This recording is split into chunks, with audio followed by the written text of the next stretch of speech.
Right, last thing for this bit of the job is mount the fans. As the wife has kindly gone and got me some M4x40s.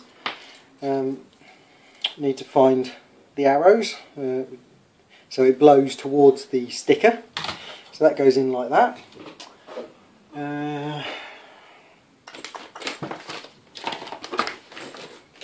Where's the... Right, we need this.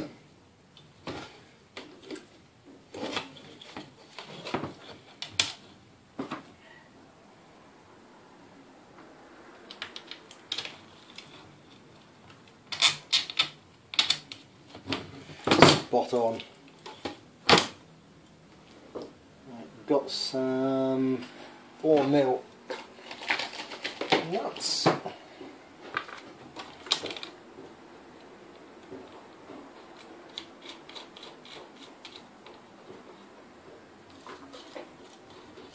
So I'm going to put the cables at the top here, which should allow me to run it, because in the case there's mounting points all along the top and stuff, so if I put it there then I can sort of zip tie it in like that.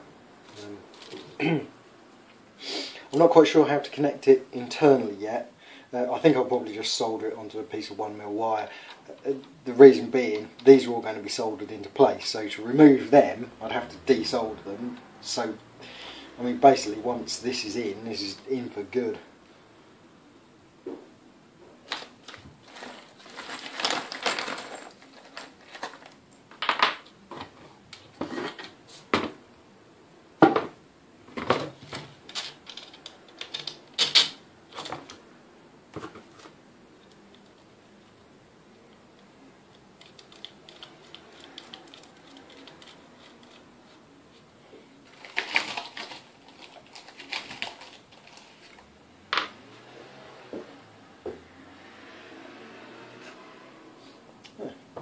Bizarre. The flash wasn't on. Hopefully that hasn't wrecked that piece of film.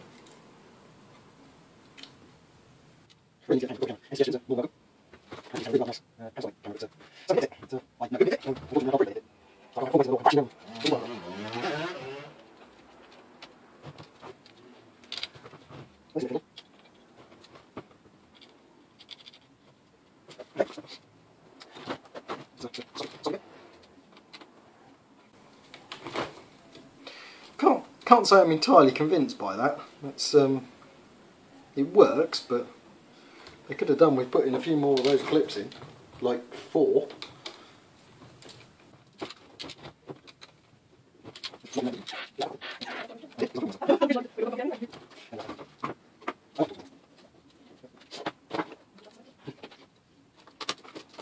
And there we go. It's the first one in.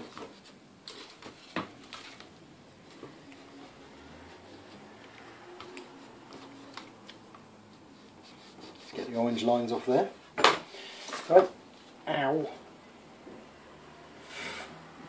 Damn. Those pins are sharp.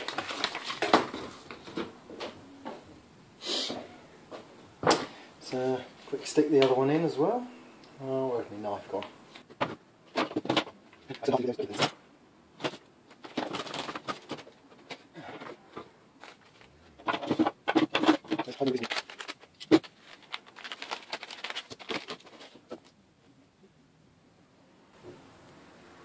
I need to put a seam on these. It's shredding at the end.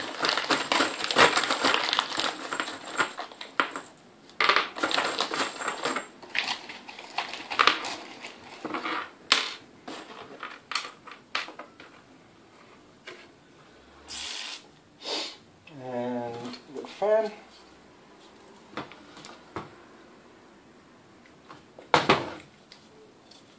We'll run this one, let's run this one across the top as well.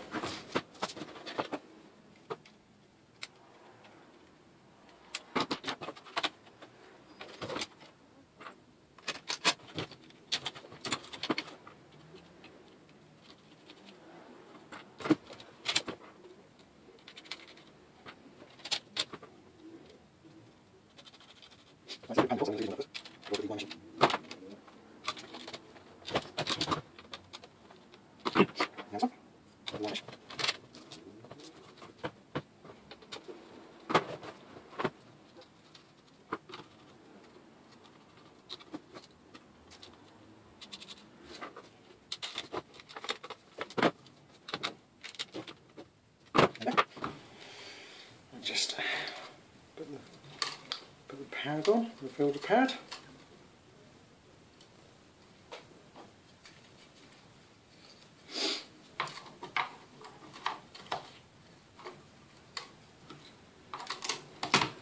Oh, slipped. Obviously the filter pad's got a cover everywhere.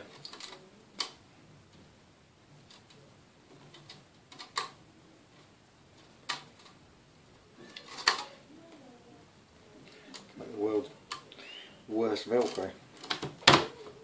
There we go. So,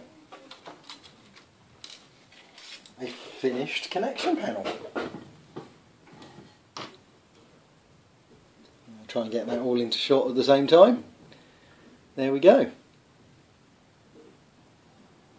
Next thing, mount it on the case. Well, this certainly isn't going to be the most thrilling thing ever committed to video, as it's just going to be me connecting this to that. I thought you might like to see the grand finale though, as you put up with many hours of footage.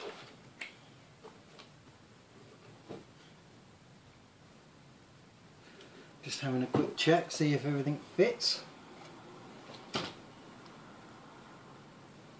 We are looking good. That is better than I could hope for. Okay, there is a slight issue.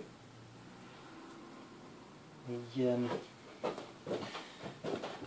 power connector is going to be a bit of a pain. I think I'm going to have to connect cables for the 16 amp before proceeding, because it's a bit covered. I don't think I can get a screwdriver in there. Everything else though looks like it has perfectly good access. In particular these connectors are all very open and they should be easy to solder onto. This fan is behind my idiot shield, but it's got quite a long cable on it, so that will easily stretch around here, so that I can connect an extension onto it. This one, I'll bring you around and show you in a minute. This one though is very easy access, and of course this has got a cable on it already, so no problem there. Yeah, so connect a cable onto here and we'll be ready to go.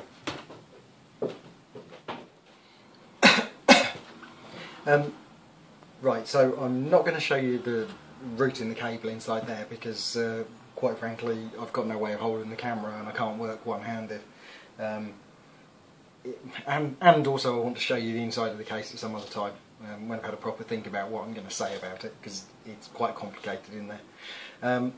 What I did want to show you though was connecting this.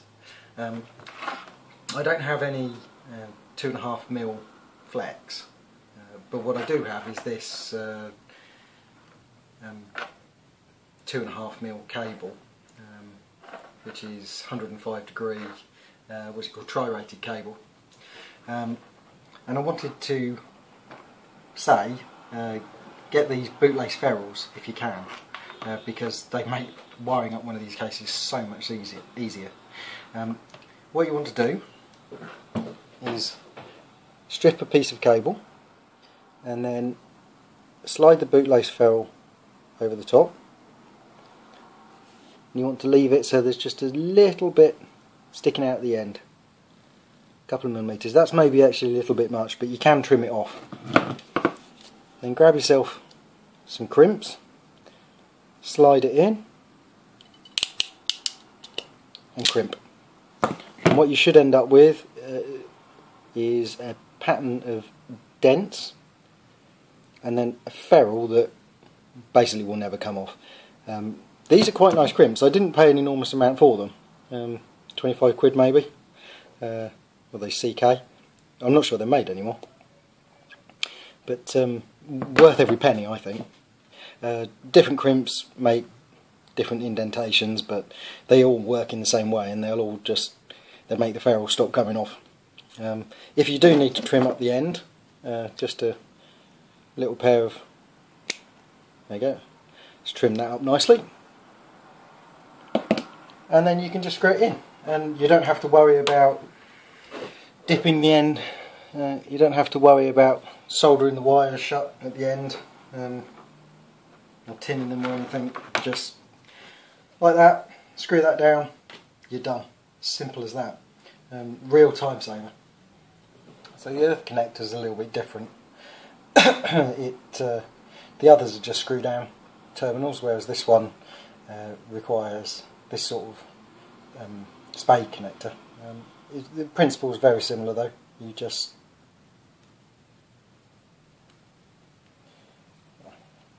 break a couple of cables there, strands, and just slide that on there. It's a different type of crimp, unfortunately, so you'll have to buy two.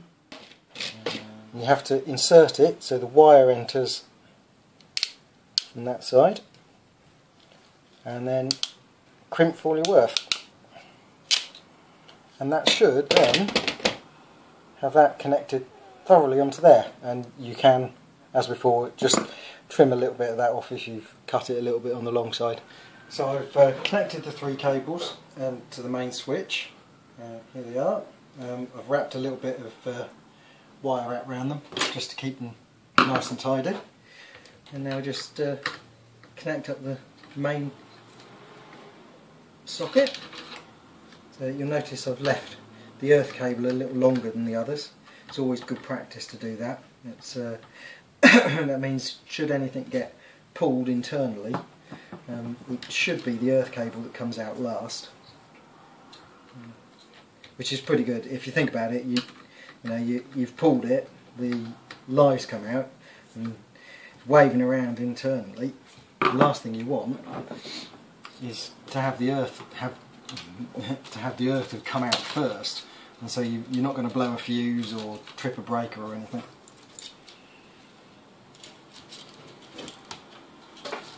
Slip that in there.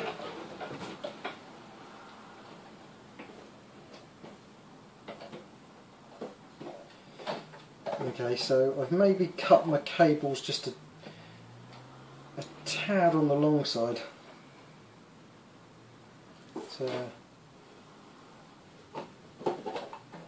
It's a bit of a fiddle in here now. Now you know what? That is the absolute puppies. It just bends around nicely. Good radius on the bend. Exactly what you want to see.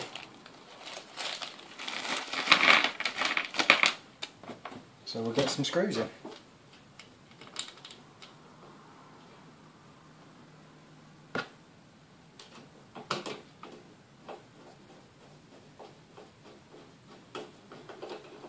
Just to see what it looks like.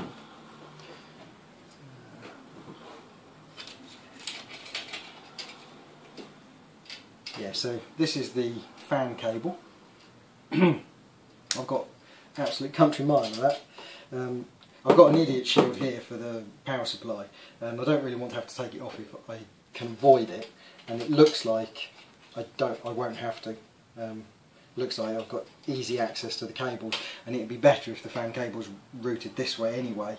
They've got to get to the 24 volt supply, which is on this side, and the high voltage supply on this side is quite crowded already. So that's pretty good.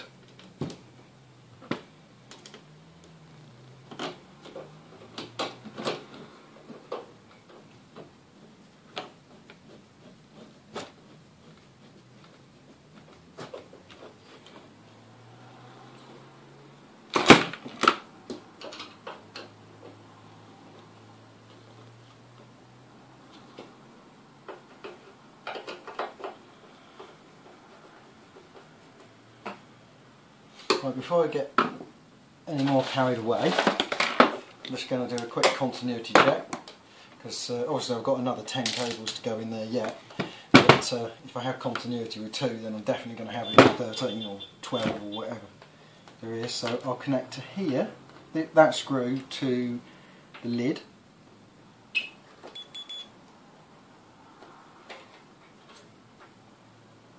No! disappointing.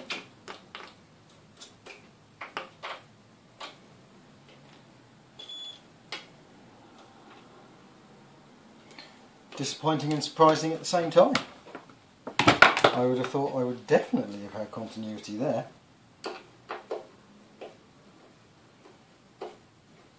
Just noticed we've got a little bit of a bow in the case, so I'll just slacken these off, and I'll put one in, put the centre ones in first.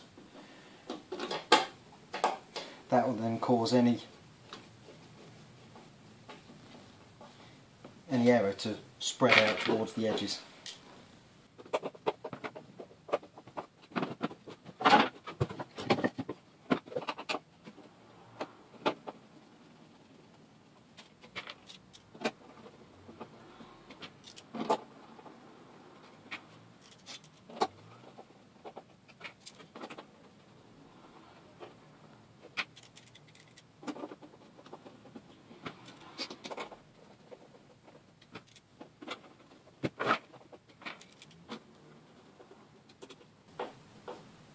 Right then, let's try that continuity test again.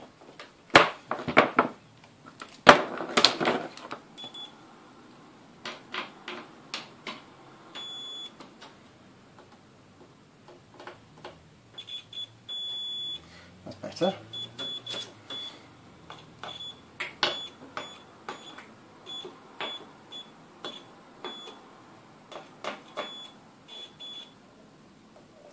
So your live and neutral pins, nothing. Earth pin is, that isn't, everything else is. Perfect. Exactly what we wanted. We'll just stick that to the 200 ohm range. Now bear in mind this is to the lid, which is connected to the case, which is connected to the mounting plate, which is connected to the connectors. We've got there half an ohm. I'm guessing, in fact, this is always half an ohm. Yeah, so there's 0.4 of an ohm just in the leads.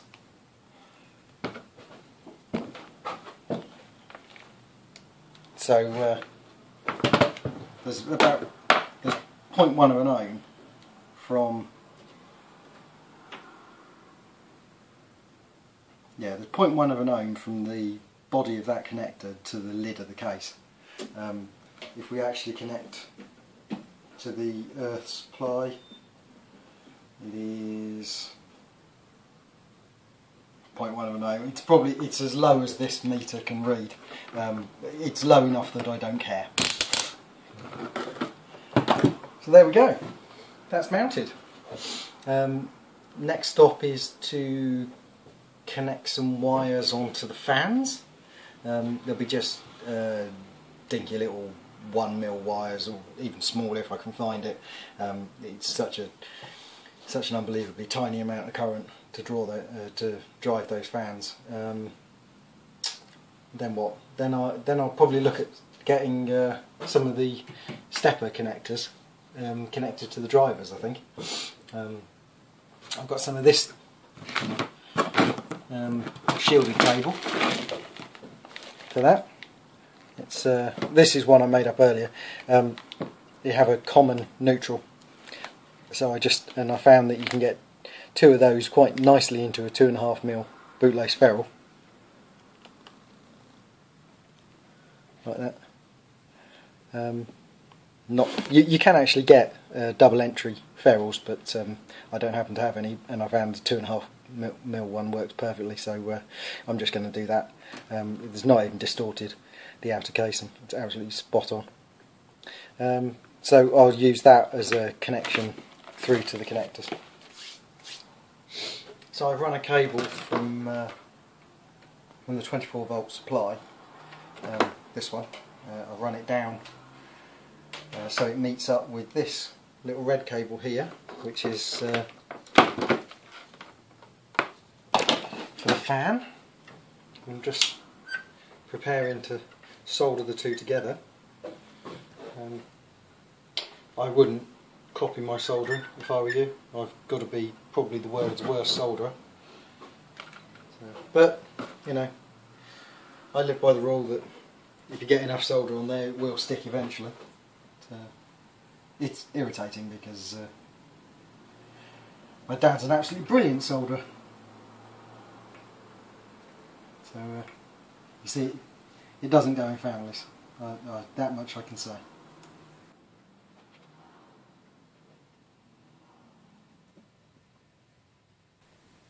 One thing to remember, get your piece of heat shrink on there first, because you certainly can't put it on afterwards, and you don't want to be taking it apart.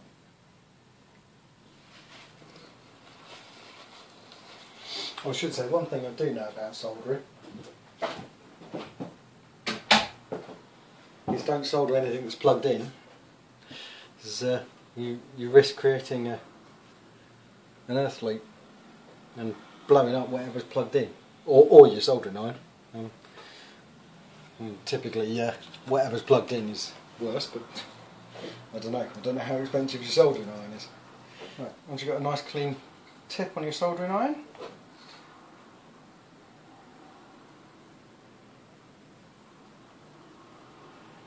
apply a spot of solder to the iron.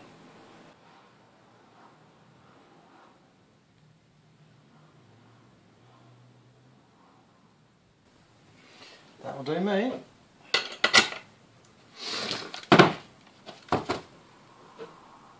Not the neatest job in the world, but good enough.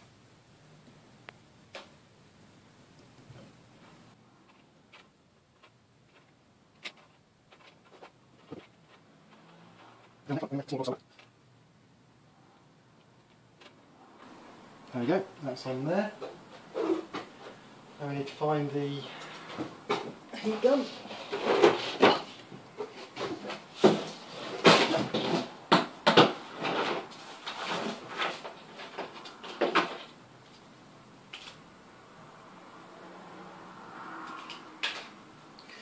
So you can shrink solder with the heat shrink with the soldering iron. It does work. In fact, it works quite well. But the heat gun gives a much better result, and it doesn't take as long. So put it on low setting.